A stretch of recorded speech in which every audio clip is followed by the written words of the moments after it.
இன்றே டவுன்லோட் செய்து உங்கள் ஃபேவரட் ஷோக்களை என்ஜாய் பண்ணுங்க.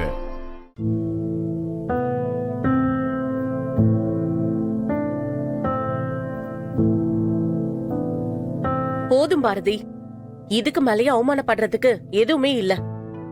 இதெல்லாம் உனக்கு தேவையா? இன்னைக்கு உன் பையனோட பிறந்த நாள். அதுக்கு எதுவுமே பண்ண முடியாத நிலைமையில இருக்கும்.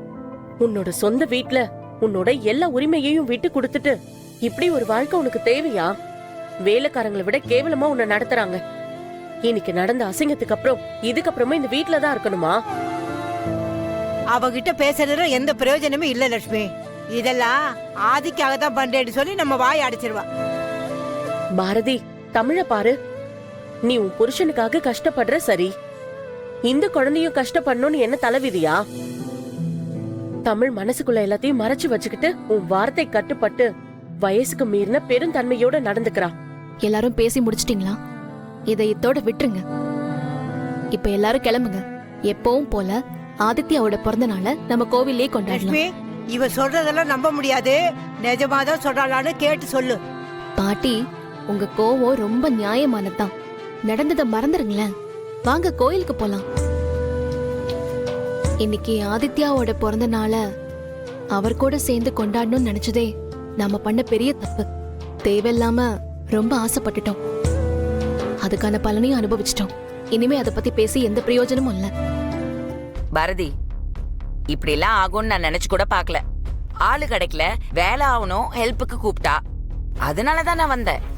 வேலையில எந்த குறையும் இருக்க கூடாதுன்னு தான் உங்களை விரட்டி விரட்டி வேலையை வாங்கினேன். அது இவ்வளவு பெரிய பிரச்சனைல முடியும்னு நான் நினைச்சு கூட பாக்கல.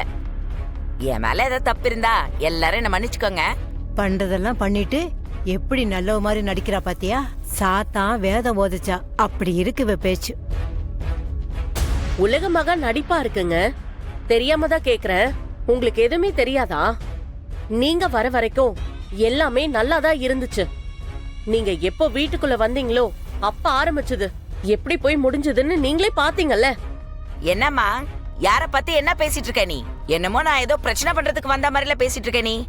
நான் வந்ததுக்கு அப்புறம் எவ்வளவு வேலை முடிஞ்சது பாத்தீல்ல? பார்த்தோம். அவளை ஏகிட்ட விடு லட்சுமி. இந்த பாரு சரோஜா, என்னமோ எல்லா வேலையும் நீ செஞ்ச மாதிரி பேசுற. ஏ கிழவி, என்னாண்ட இந்த பூச்சாண்டி வேலை காட்டுற வேலை எல்லாம் வச்சுக்காத. ஏதோ தப்பு நடந்து போச்சேன்னு உங்ககிட்ட மன்னிப்பு கேட்கலான்னு வந்தேன்.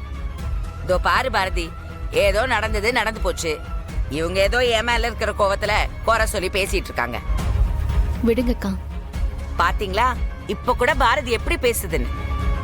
உங்க ஆளுங்களே நீ தான் டிஃபரெண்டா இருக்க பாரதி.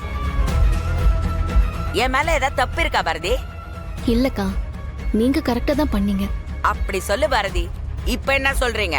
அதான் வந்த வேலை முடிஞ்சதுல, கிளம்பு. எல்லாருக்கும் வேலை இருக்கு. நான் வேலை. இன்னைக்கு ஆதித்யாக்கு பிறந்த நாள். நாங்க எல்லாரும் கோவிலுக்கு போறோம். ஹாப்பி பர்த்டே இந்த பையனுக்கு தானா? நல்ல விஷயம். கோயிலுக்கு போயிட்டு வாங்க.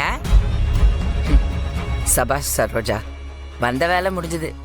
நம்ம பேமெண்ட்டை வாங்கிட்டு ஜூட்டு விட்டுற வேண்டியதுதான்.